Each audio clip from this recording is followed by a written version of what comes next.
All right, we'll get started here. So good morning, everyone, and welcome. My name is Megan Blackmore, and I am a learning coordinator with the Invasive Species Council of BC. ISCBC is a collaborative-based organization committed to reducing the spread and impacts of non-native species within BC. I am joining you today from Kamloops, where I'm grateful to live, work, and learn on the unceded traditional territory of the Secwepemc. Thank you for joining us today for this webinar, co-hosted by the Integrative Vegetation Management Association of British Columbia and the ISCBC, entitled Calibrating Boomless Sprayers. This webinar is approved in BC and Alberta for 1 continuing education credit towards pesticide applicator certification. To qualify for the credit, you must participate in the entire webinar, including the quiz at the end. The quiz link will be added to the chat box immediately following the presentation, and you'll be reminded again at that time to complete it. This webinar is being recorded, and it will be available on the ISCBC Learning Center, as well as our YouTube channel later this month. ISCBC and IVMA members will have free access to the recording, and everyone will have the opportunity to earn CEC credits if they watch the entire recording and complete the quiz. The link to ISCBC's Learning Center will be in the chat box. So you'll have access to that. If you have any questions about the credits, you can reach out to Gwen Shrimpton at IVMA. Now, I'm sure you're all Zoom experts by now, but if you are experiencing any technical problems with Zoom, please use the chat box, and Craig, our tech support, will see if he can assist you. Now, everyone is muted. You should only be able to hear myself and the presenters. In Zoom, you have the option to select speaker view or gallery view at the top of your screen. We recommend speaker view. If you have any questions during the presentation, please type it into the Q&A box at the bottom of your screen. We will be taking time at the end of the presentation to answer questions, time permitting. If you see your preferred question already in the Q&A box, you can click the thumbs up button to upvote the question and bump it up the list. If we run out of time to address all of the questions, we will share the questions and answers by email later. At this point, I'm pleased to give a warm welcome and introduction to Gwen Shrimpton, Executive Director of the Integrative Vegetation Management Association. Please enjoy the webinar, and over to you, Gwen. Thank you, Megan. A little bit about the IVMA. The IVMA is a recognized organization dedicated to the responsible practice of vegetation management throughout the province. Our membership represents diverse industries, including forestry, gas and electric utilities, railways and highways, and invasive plant management. The IVMA is the credit coordinator for the Ministry of Environment continuing education program for the recertification of pesticide applicators for forestry, industrial vegetation, including noxious weeds, and aerial categories. You must be a member of the IVMA for us to track your credits. Information on this program, as well as how to become a member of the IVMA, can be found on our website at ivma.com. We plan to enhance the opportunities for obtaining credits by holding webinars. This webinar, as Megan mentioned, qualifies for 1 credit in BC and 1 credit in Alberta. You must provide us with your pesticide applicator certificate number when you registered for this webinar, and stay for the entire presentation. And we have a computer program that will follow your attendance. Answer the quiz at the end. You don't need to pass the quiz. You just need to answer it in order to obtain your credit. And now it's my pleasure to introduce our webinar speaker, Tom Wolf. Tom is a spray application specialist based in Saskatoon. He grew up on a farm in Manitoba and studied agriculture at the University of Manitoba and Ohio State University. Tom has 35 years of research experience in spray technology. He now works as a private consultant at Agrimetrix, research and development and training with Jason DeVoe. Tom hosts and writes for the world's #1 sprayer website, sprayers101.com. He is a past president and fellow of the Canadian Weed Science Society and has been named Distinguished Agrologist with the Saskatchewan Institute of Agrology. Thank you, Tom. Well, thank you, Gwen, and hello, everyone.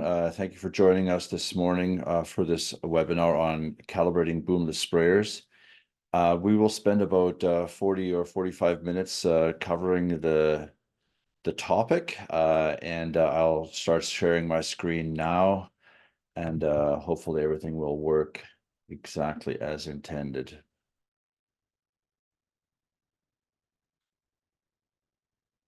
We can see that looks good. I just have to find that button, Megan, at the bottom. I don't see it. I may have to go back out. Yeah, so Excuse me. that button is just when you go to screen share, it'll Exactly. come up when you select that window. Yeah, the mistake I made is I already loaded my presentation in presentation view, so I will do that again.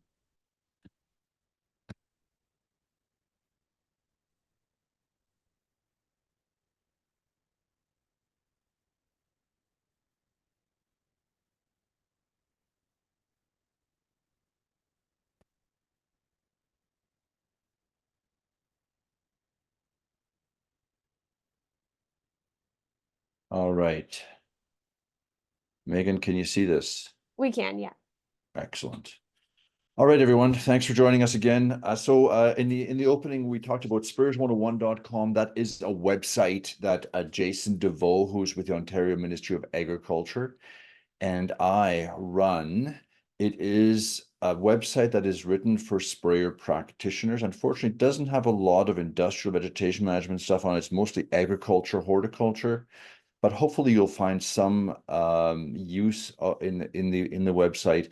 It is a non-commercial website. It's meant for you, and it is intended to provide basically just advice on how to do things a little better. Non-commercial means we do not accept any money from anybody who sells anything, but we are funded by the commodity groups of the prairie provinces. So that is the shot of this website. I will turn my laser pointer on in case I need it, and we'll just progress through here. So we're going to have three parts to this presentation. The first part, we're going to review some basics, because always new people looking at spraying as a job, and we just want to maybe get through some basics in the first couple of minutes. We will then look at how to calibrate a boomless sprayer, which could be a sprayer with boomless nozzles, could be a handheld knapsack sprayer. It could be a gun and a hose and reel kind of a thing. It could be a drone, and we'll end with the drone side of it. The drones are not yet legal for spraying in Canada, but they may well be, and they may have a use in vegetation management, particularly in remote sites. So we'll talk about that a little bit. You may all be exposed to drones at some point. So the three functions of a nozzle. The nozzle does a lot of important things, and all sprayers have nozzles. Okay, so they have different shapes and sizes, but they all have to meter the flow. So that basically means, liters per minute if it's a nozzle, but it works out to gallons per acre, liters per hectare, whichever units you prefer to use.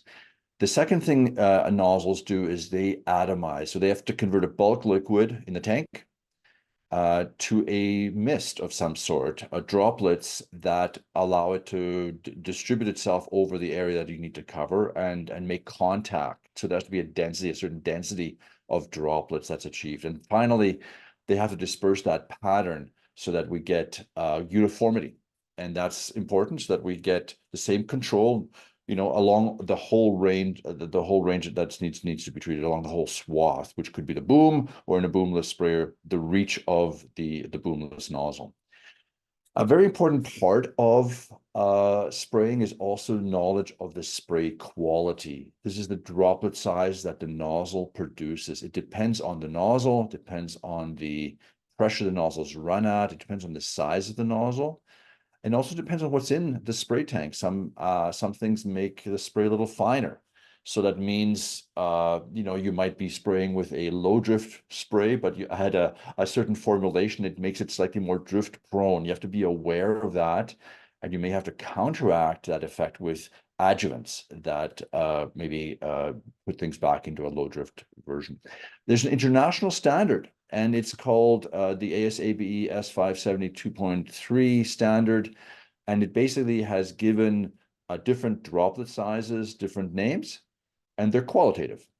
And there's also given color codes to them, so that when we have manufacturers' catalogs, we can interpret the droplet size in that way. We typically are spraying a medium coarse or very coarse spray. In industrial vegetation management, we might even be spraying coarser than that. In ag, we typically stick to the coarse spray quality. It all comes together in a little chart, for example, like this. This happens to be a turbo TJET nozzle, abbreviated TT, and it comes in these sizes. So from an 01 to an 08 in this case. The 01 means gallons per minute, so that's 0.1 US gallons per minute. 0.3 means 0.3 US gallons per minute. The 110 is the fan angle, and as I said already, the TT just stands for the model of nozzle. Now you'll see that we have a range of pressures at the top, 15 to 90, and a range of sizes already mentioned on the left. And then for each of those, we have a spray quality. And you'll notice that the higher the pressure, the finer the spray. And of course, the higher the flow rate of the nozzle, the coarser the spray is. So finer with higher pressure, very intuitive, and coarser with higher flow rate.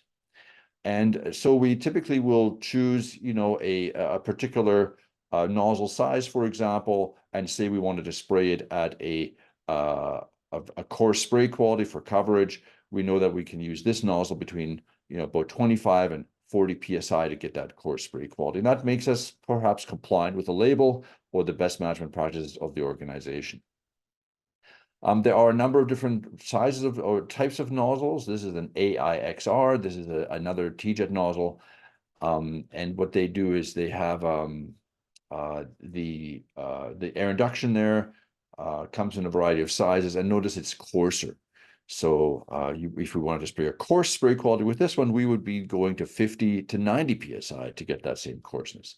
And of course, very low drift nozzles, turbo TJET induction, for example. Of course, I'm only using TJET as an example because they happen to make these beautiful charts. There's a lot of other choices out there, Hypro, Wilger, and a number of others. Again, so you can see the different spray qualities. This nozzle, by the way, happens to be the nozzle that was required for the use on the extent trait soybeans, the dicamba tolerant soybeans that were introduced into the US and Canada about 5 years ago. And they are so coarse that they're actually really a one-use nozzle only. You use them for the soybean dicamba trait and really very little else. Coverage can be visualized with a water-sensitive paper. This is a slide from Jason DeVoe, my partner in Spurs 101, and he uses the guideline that Syngenta uses, which is about 85 droplets per square centimeter is what their recommendation is, and that's what that looks like approximately. This looks like a medium to coarse spray quality here. You probably don't need as many as this on the right side, and certainly need a few more than on the left side. And what we've done is looked at this in the spray qualities. So the very fine to fine category here is much too fine. Nobody sprays that fine anymore. Fine to medium is even too fine. Medium to coarse, now that we're getting into practical spray qualities. And of course, on the far right, you see the ultra coarse, which is possibly too coarse for retention. All of our work really done in these middle areas. Okay, spray basics, determining the flow rate. So we typically use charts for boom sprayers.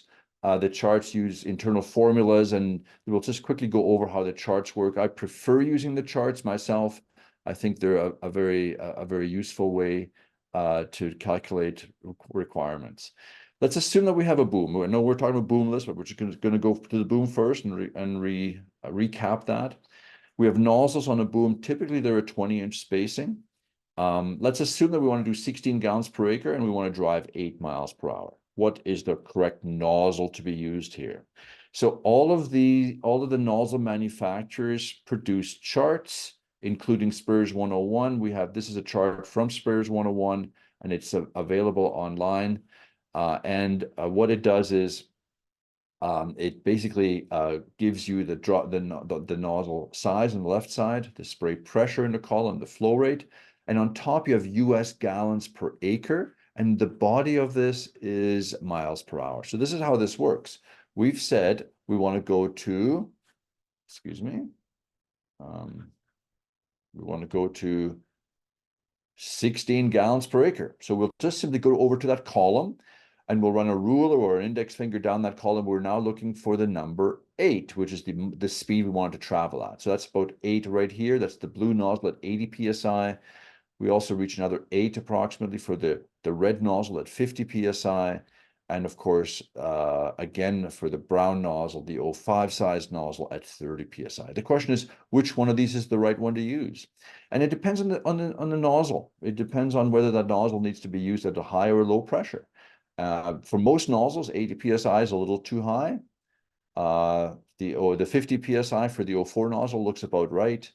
And the pressure may well be too low for the 05 nozzle because, it's at the bottom end of the pressure range.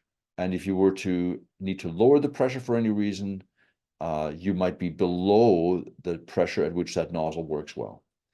So we'll choose the 50 psi. Let's just look at this in another way.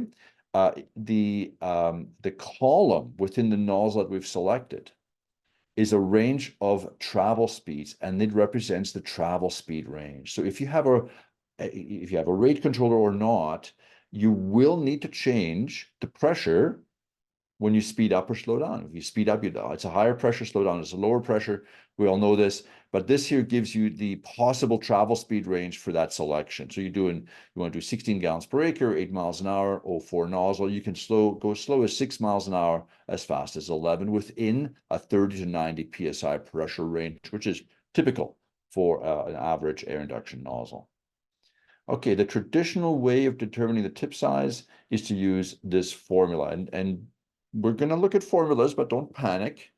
We're not going to focus on formulas. We're going to do it a little differently. Definitely will need calculators for ultimately being in the field and calibrating, unless you use a chart like I showed you. The formula looks like this. It's a gallons per acre. If you're using US units, which is gallons per minute of the nozzle times a constant divided by the miles per hour times the width. And we can rearrange this. We can solve for gallons per acre, and we can just do some algebra and move the gallons per minute over, and then we use gallons per acre in here. So what's the required nozzle rate that we need to get, or the nozzle flow rate? And also we can use, again, do some algebra and get the miles per hour. So if we know the gallons per minute and gallons per acre and the width, we can see how fast that would be traveling. And of course, you can do exactly the same thing with metric. I'm not sure everyone will probably have their own preferred way. Metric makes it a little easier for math, but either way is fine. Most of our charts are in both units, so you can see the same basic math here. The principle here behind this all is known as the fundamental relationship, okay? And it's a very simple principle. And that basically means the application rate that you're going to get out of a system, out of any sprayer whatsoever, is the flow rate that it has, the sprayer's flow rate, divided by the sprayer's work rate. Okay, that is really all we have. And I'm going to explain this to you mathematically. What do I mean? So, for example, the formula I just showed you, the gallons per acre, is essentially that. It's the sprayer's flow rate, gallons per minute, divided by the sprayer's work rate, which is its speed and its width. That's an area. And that's per hour or per minute or per second, whatever you decide. So let's take this into a little more detail here. Again, application volume is a volume per area. So that's gallons per acre, liters per hectare. And you need, as I said, a flow rate, volume per time, and a work rate, area per time. Those are the two things you need. But remember this one, and this is actually on the test, but I'll come back to it.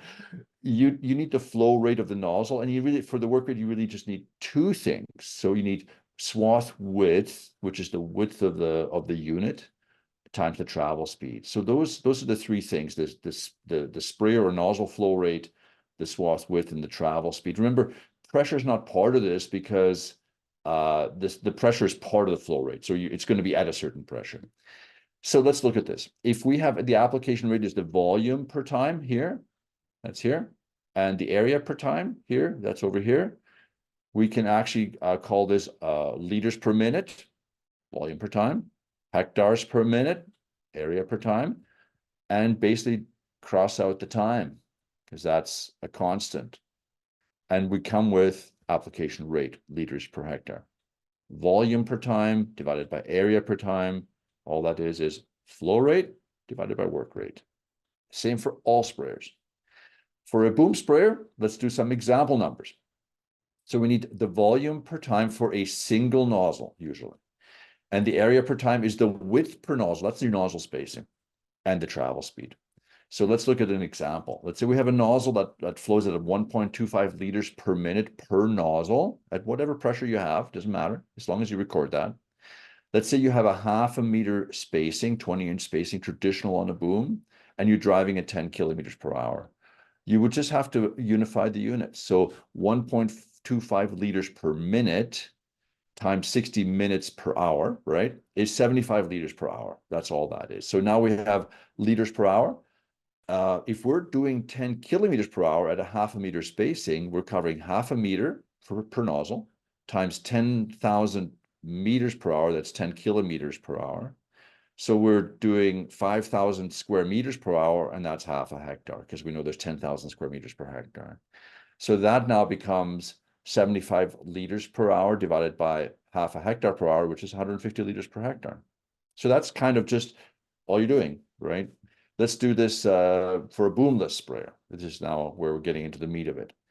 The thing that changes is that we still have application volume is volume per area, but now it goes to from volume per time, still the same total sprayer flow rate now, because we don't have all these individual nozzles. We may have more than one nozzle, but we typically will do the whole sprayer.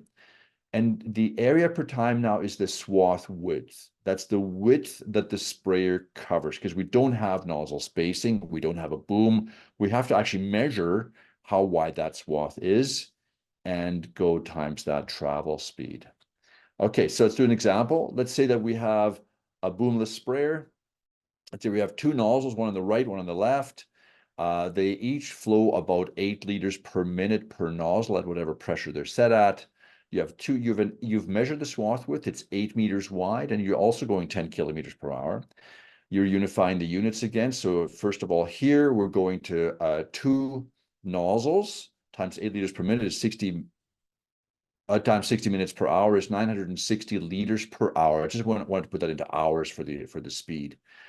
The 8 meter swath width times 10 meters per hour is 8 hectares per hour, right?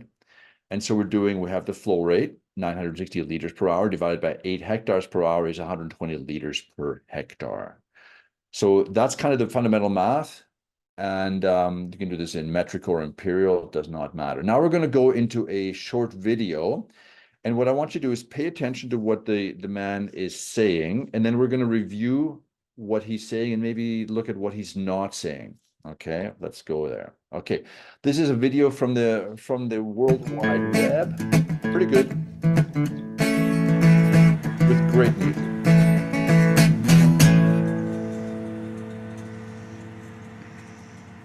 Hello, my name is James Locke. I'm a soils and crops consultant with the Noble Foundation. What I'd like to visit with you about today is how to calibrate a boomless or boom buster type sprayer.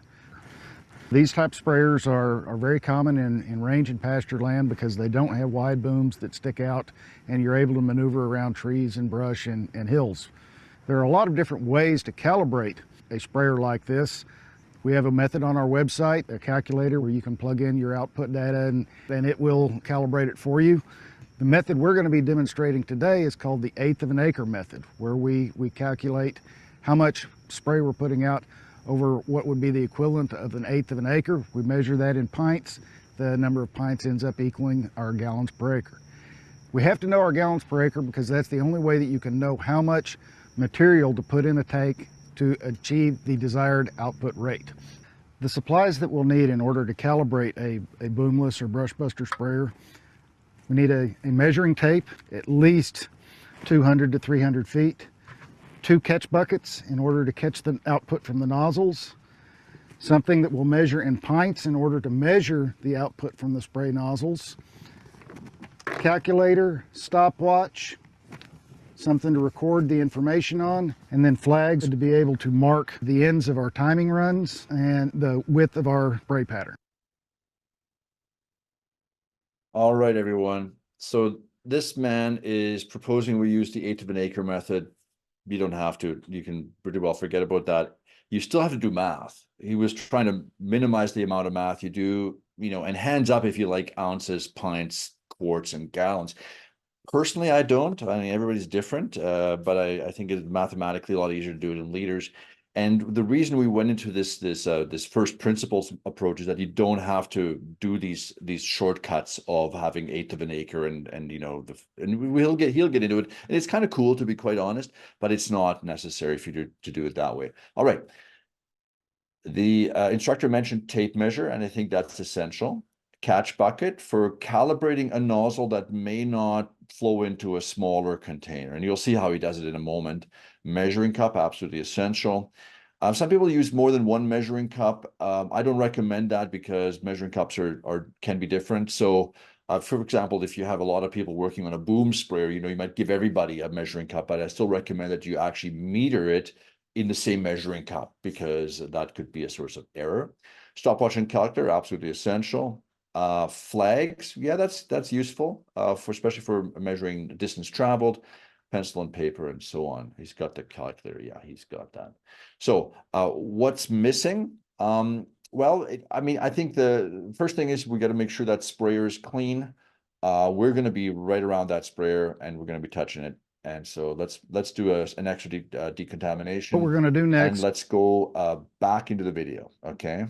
What we're going to do next is we're going to set the pressure. With this particular type of nozzle that we're using, we're targeting about 30 pounds of pressure. So if we can go ahead and get her started.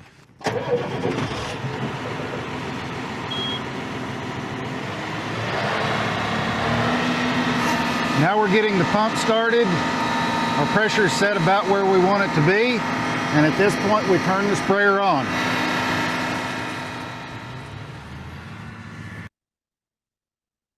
All right, so I wanted to stop the video here because there are three things I wanted to mention here. The first one is it's absolutely important to measure the pressure while spraying. So they took the pressure up to 30 psi and then later on turned the boom on.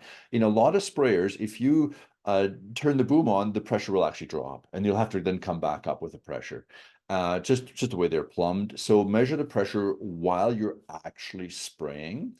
Also, really recommended to measure the pressure at the nozzle. Now, this happens to be a boomless sprayer that has a very short plumbing line, but if you're using a hose and reel system, you might have 100, 200 feet of hose, and it might only be half or 3/4 inch or even less, depending on the system that you have.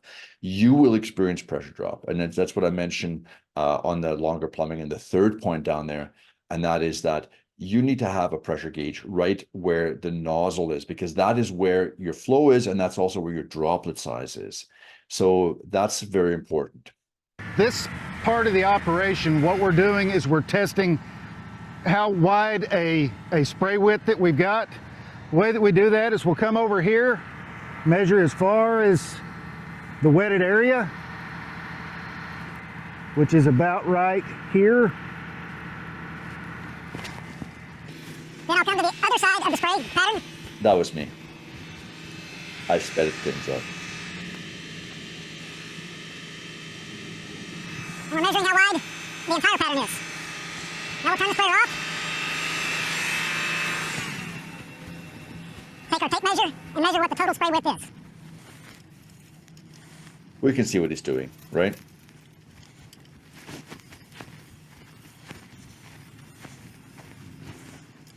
So the total width is 34 feet.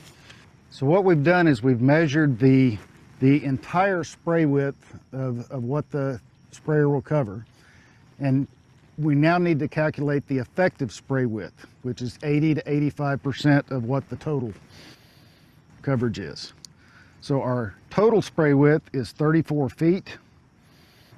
The effective spray width, we'll call it 34 times 0.85. That gets us to 29 feet for 85%, or 27 feet for 80%. So just call it basically a 28-foot effective spray width. We had our total spray width was 34 feet. Between 80 and 85% would be about 28 feet for our effective spray width. So then we look at this chart on a sticker that's available from the Noble Foundation. And roughly at 27.5 feet, which is pretty close to what we've got, we need a distance of 199 feet. The reason we use that is 199 feet times our effective spray width is going to give us our 1/8 of an acre, which is our target for what we're trying to emulate with this calibration procedure. Our next step is to measure out this 199 feet and determine how long it takes us to travel that distance. So, 28 times 199 is an eighth of an acre. So it's like you do 43,560 divided by 8, you'll get that number. That's the whole principle of it. And the reason they like it is because there's 8 pints per gallon. So they just then use the pint readout, and you'll get to that. So what haven't they done? So a couple of things. They had still conditions. If there was a wind present, I think that could affect the displacement of that spray, and then I'd want to at least mention that or consider it. They weren't driving. We know that we go over rough ground in this neck of the woods, in this kind of work, and so the sprayer is moving around, and the swath width is going to be changing. Of course, it isn't visual. He used his hand and did a very rough, measure of where the spray traveled to. Better to do this on a concrete pad if you can, a parking lot. Maybe use dye or water-sensitive paper, anything to make it visual. You learn so much more. Also about the distribution of the spray and all that stuff. We never covered any of that. I think that's an important part of it. I don't mind the 80 to 85% rule, but remember that's for a boomless nozzle where it peters out at the end, and you have to bring that back so you have overlap. But if you're on a hose and reel, for example, and you're walking backwards and you're moving the nozzle back and forth, it's entirely likely that you will actually overdose on the edges because you're slowing the wand movement down slightly and going over it right away again. So it's usual that the edge actually has more deposit than less. And so that rule is, of course, something that we should think about. What exactly is the sprayer we're using? I do want to just mention this water sensitive paper. I've already mentioned it. It does give you information that you might be able to measure, or you might be able to just qualitatively look at and sort of get a sense of whether it's good enough or not. It gives you it's possible to give you a volume estimation on that as well. It certainly gives you quality control. If you have a certain kind of weed or a certain kind of pest that needs a certain droplet size for the product to work well, maybe there's a statement on the label, maybe there's a restriction on how fine it can be. It needs to be coarser for drift reasons. You have that when you do this water sensitive paper. It's available from TJET. It's available from Spot On. It's made by Syngenta. It's available from Syngenta. Those are the 3 main suppliers. Retails, if you need to find it, drop me a line and I'll put you in touch with a retailer. There are apps available. You don't have to use these, but they will give you a way of quantifying, and SnapCard is the app that's the easiest to use. It's an Australian app. And basically you take a picture of the water sensitive paper. This happens to be a 1-inch by 3-inch piece. You see in the middle there. You're using on the snap card, you will use capture photo of card, not predict spray coverage. Takes that picture, you accept the picture, you drag the handles to the area of interest, and it tells you right away that in this case, you've got 6.6% estimated coverage. So it's a very nice way. So what we'll do is we'll put a flag in the ground, measure 199 feet, put a flag in the ground on the other end, and then I'll use a stopwatch to record how much time it takes us to travel, just like if we were doing the actual application in the field. Now I'm going to measure out the distance.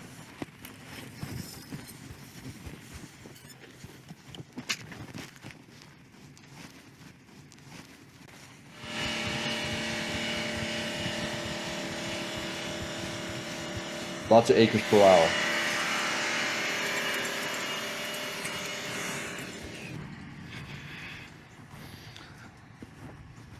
So what we just did is we measured the time that it took him to travel this 199 feet. What this does with our distance and that time, that tells us how long it takes us to cover 1/8 of an acre. In this case, 36.4 seconds. Now we'll go back and we'll actually catch the output from the nozzles for this amount of time. And here we go. I find this method really interesting. A little messy.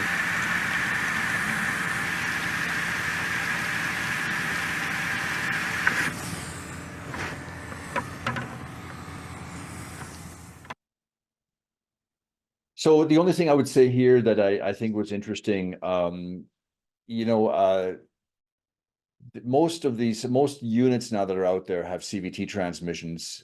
They may have gear shift, but they probably don't have a clutch system that's solid. So the CVT, hard to replicate a speed because it's throttle dependent. So, there are apps for like speedometer apps. You don't have accurate speedometers. That might be useful here. GPS, if you don't have it, use a speedometer app. And also there isn't really a good catch device for a high pressure wand. If you have a 60 psi nozzle going into a bucket, a lot of that will just come back out. So there's usually foams or things that you can spray into that let things go through, but don't allow for the rebound back out. So that's kind of something to consider. Another thing to consider is this device here. This is something that's sold out of Simon Innovations in Ontario. It's basically a load cell, and I think in a lot of units, the quantity of material that you bring is usually just measured on a site gauge, and it's not that accurate. And this weighs the liquid and gives you a digital readout, and it's accurate at any slope position. So you're obviously on these kinds of jobs, you're always managing volumes because you're going from site to site. You've only got a certain amount with you. You want to make sure you're using the right amount. So what this thing does is it's plumbed in this case in a T here. This is the sump on an agricultural sprayer. It can go anywhere. You can have a bulkhead fitting. It'll go into any poly tank, for example. And it'll just weigh things, and you get a readout of how many gallons or liters or whatever you've calibrated to do that. So you calibrate it by being on a scale. You do have to do that once you're having a metered flow or something. You do have to know what the volume going into the tank is to have that one-time calibration. I don't sell it, but I think it's a great idea to consider.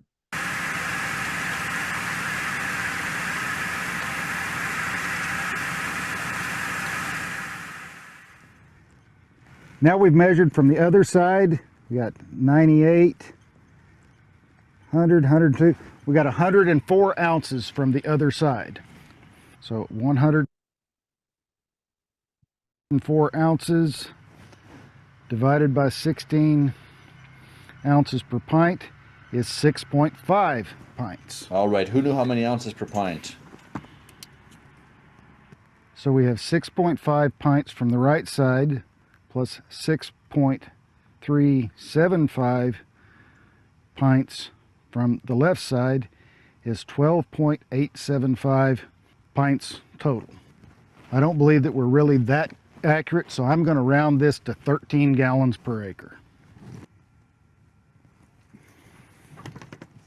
Okay, what I'm going to do now is I've calculated what my total output is. I'm just rounding it to 13 gallons per acre. Now I'm going to record which tractor I'm using this on, what my gear is, what my RPM is, so that I don't have to keep doing that. And if I've got multiple sprayers, then I'm also going to record which sprayer this calibration is for. I'll keep this on record so that I can refer to it in the future. A few additional points to mention. We were calibrating with water in this case. You always want to use clean water during the calibration to limit your exposure to chemical.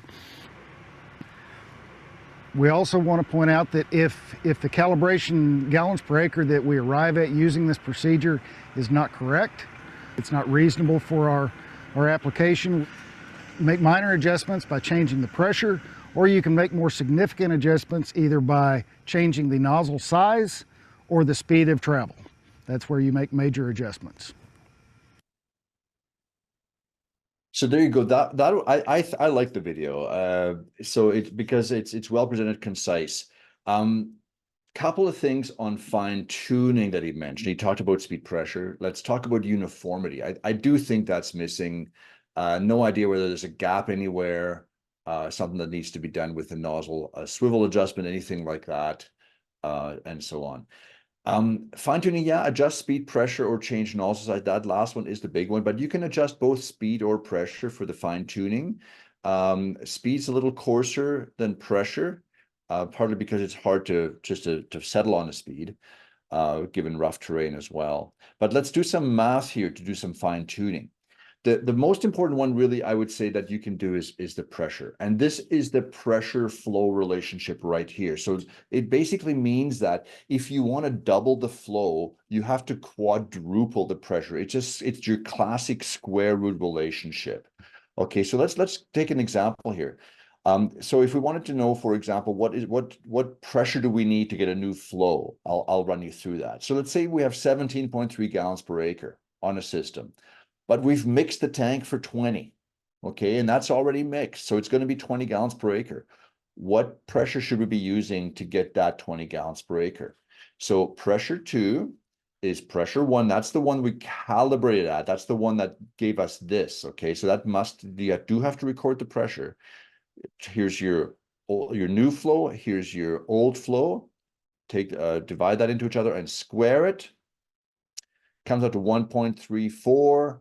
The new pressure is 53 psi. Okay, so add 13 psi to your pressure, and you'll go the other 2.7, I guess, gallons per acre will be added to this particular application rate. Let's look at the speed thing. So speed is linearly related. So if you go twice as fast, you have half as much. Okay, same problem. Let's say we have 17.3 gallons at 8, but we need 20. That's the tank. What should we be driving at? Just do this little formula and rearrange things, and you will quickly get, 17.3 times 8, volume 1 times speed 1, divided by volume 2 equals speed 2, and that's now 6.9. So you're just slowing down a little bit to get the higher volume. So increase pressure, slow down speed, that gets you the new volume. I think we didn't talk about hose and reel or handheld, a big part of this industry. It is a little different. There's a lot of different ways of doing it, but you basically will still need to basically have a walking speed that you can replicate, a movement, that you can replicate. And the same principles really that were illustrated in this video, in this little short little lesson, I think would apply. So with my remaining time, I just wanted to cover one small thing. We do have one article on Sprayers 101, and then we'll go into drones real quick with the remaining time. We're at 45 minutes in almost, so we'll just take another 5 minutes. So Boomless sprayers, you can search for that. It'll give you some results that Helmut Spicer did many years ago in Ontario with some Boomless nozzles. Measured some things and basically looked at kind of the droplet size. And I just wanted to illustrate this. These droplets are huge. These are coarser than ultra coarse. These are beyond anything that we have a spray quality for. And that is, I think, a very important thing to consider. And the other thing to consider is that when you use a Boomless nozzle, what typically happens is you get lots of small drops close to the nozzle. And as you go further and further and further out, your small droplets don't fly that far, only the big ones do. So you get larger drops and fewer of them, and that's your coverage issue. And that's probably the basis for the 85% rule that he mentioned. But that's something to consider if you may not get the control you need at the outer reach. Okay. All right, let's quickly go into drones. I know that there's no standard for this yet in Canada. We will have a standard soon. In fact, I got an email from the Federal Provincial Territorial Committee just this morning on this issue. Drones are interesting. Drones have sort of this additional air assist. You can see the canopy in this little video that I'm looping being heavily moved. So flying height is very important for here. This is the largest drone you can buy right now. Jason and I flew this drone in Ontario this fall, did some measurements with it. Rotary atomizer. This has a 40-liter tank. It's the AG-T100 Pro. We wanted to really show you this video just to show you the variability in the deposition. The turbulence is huge. I mean, admittedly, we're spraying a relatively fine spray here, but it is very difficult to get uniformity. And when we measure uniformity with these drones, we very often get, patterns that look like this. So this drone flew too low. I know that because it has two peaks here, the left and right atomizer. but it is messy looking, and it's important to make adjustments to the flying height and perhaps other things to make this possible. When you fly too low, you get these two peaks. If you fly a little higher, that becomes a better looking peak, still not great. If you fly into a headwind, the swath widens. If you fly with a tailwind, your swath narrows. If you use lower water volumes, your swath widens. If you have a side wind, your swath gets displaced. You have to move it upstream to correct for that. And of course, the risk of drift is relatively strong with some of these drones. So it's not a slam dunk. I think great utility for these drones. Here's how we do it. Swath width measurement now has to be done by flying the drone. So we have, we set up a little flight path, a little more raunchier than you probably need, but we have these little orange places where we put water sensitive paper, and we just mount the paper with clips on there. And then we measure the wind direction. We fly into the headwind. It can't be too strong a wind. We got flagging tape you can see here on these posts. And we used a drone that had a pressure gauge, which is actually very rare on drones. This was an aftermarket addition. That's Jason right here.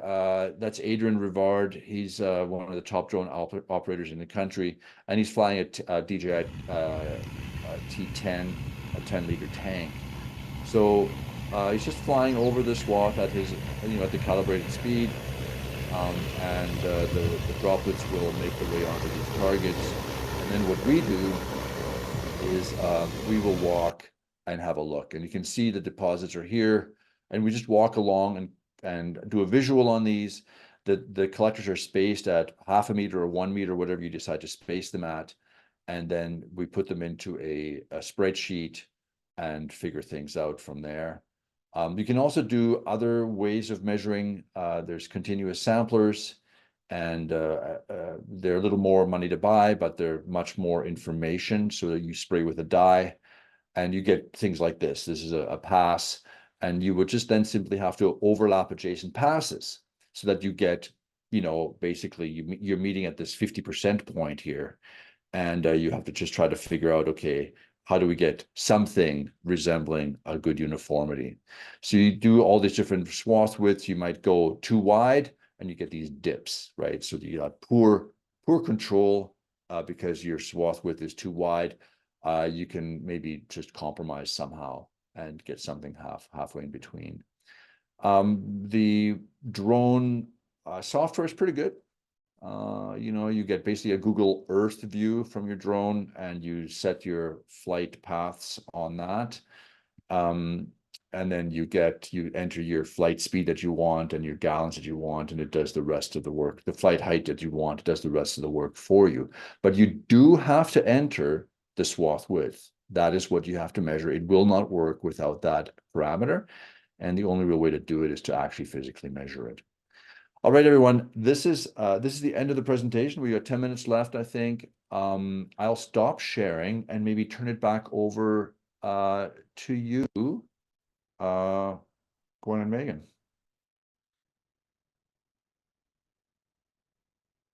Great.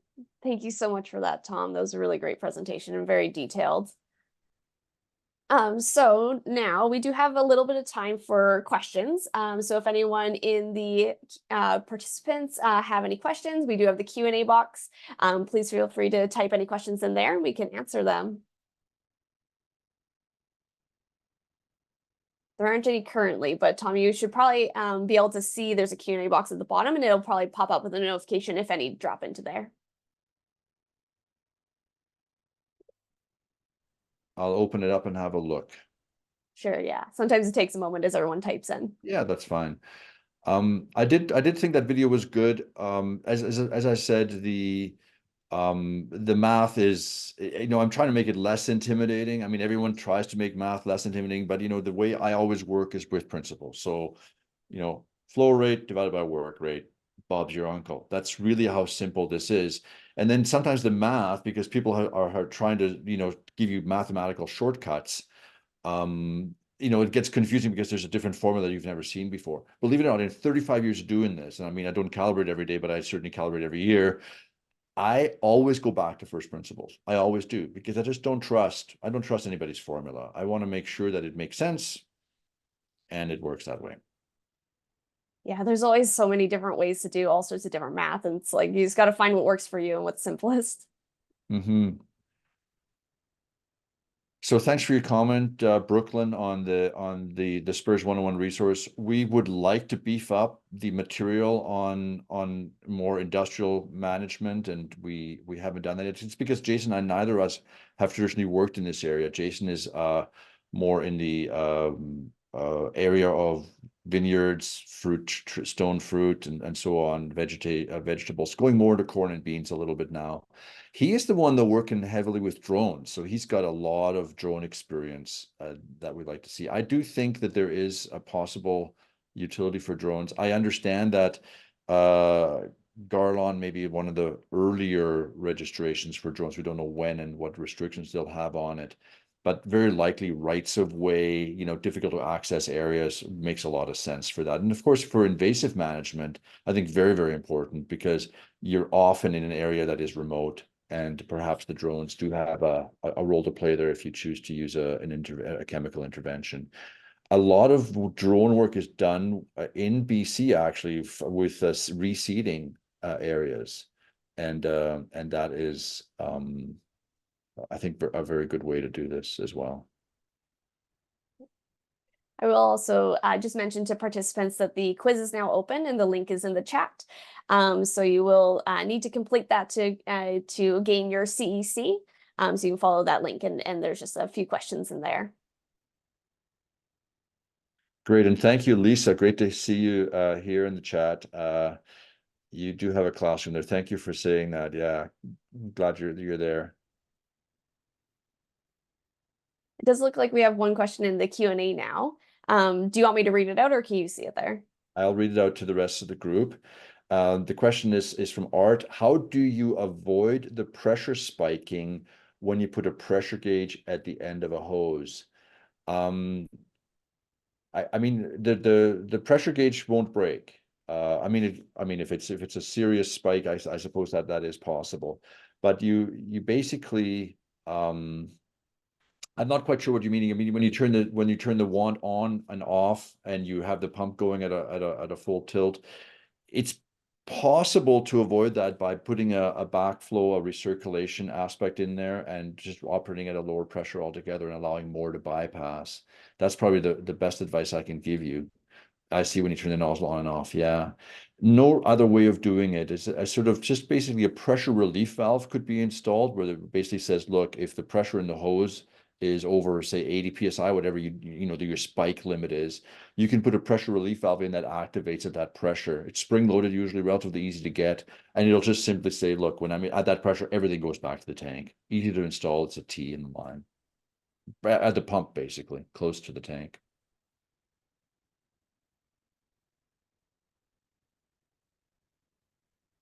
There's also a device, a constant flow valve, that is interesting, and I didn't mention it, but it's a way of maintaining a constant pressure at the nozzle. It basically says whatever the pressure in the inflow is, the outflow will always have a certain pressure that you've determined. So you basically say, I want 40 psi. It doesn't matter if you feed it 100 psi, it'll always spray at 40. So that might be a way of moderating the spike, but I mean, you're still going to have the hose spike. So I don't think that's necessarily the best way of doing it. I think the pressure relief valve is probably the better way.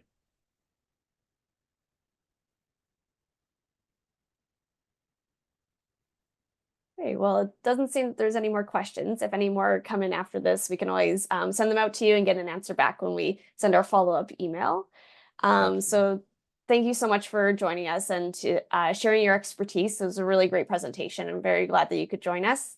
Also, to all the participants, we will be sending out a follow-up email with ways to access the recording, and make sure that if you want your CEC, that you do complete that quiz.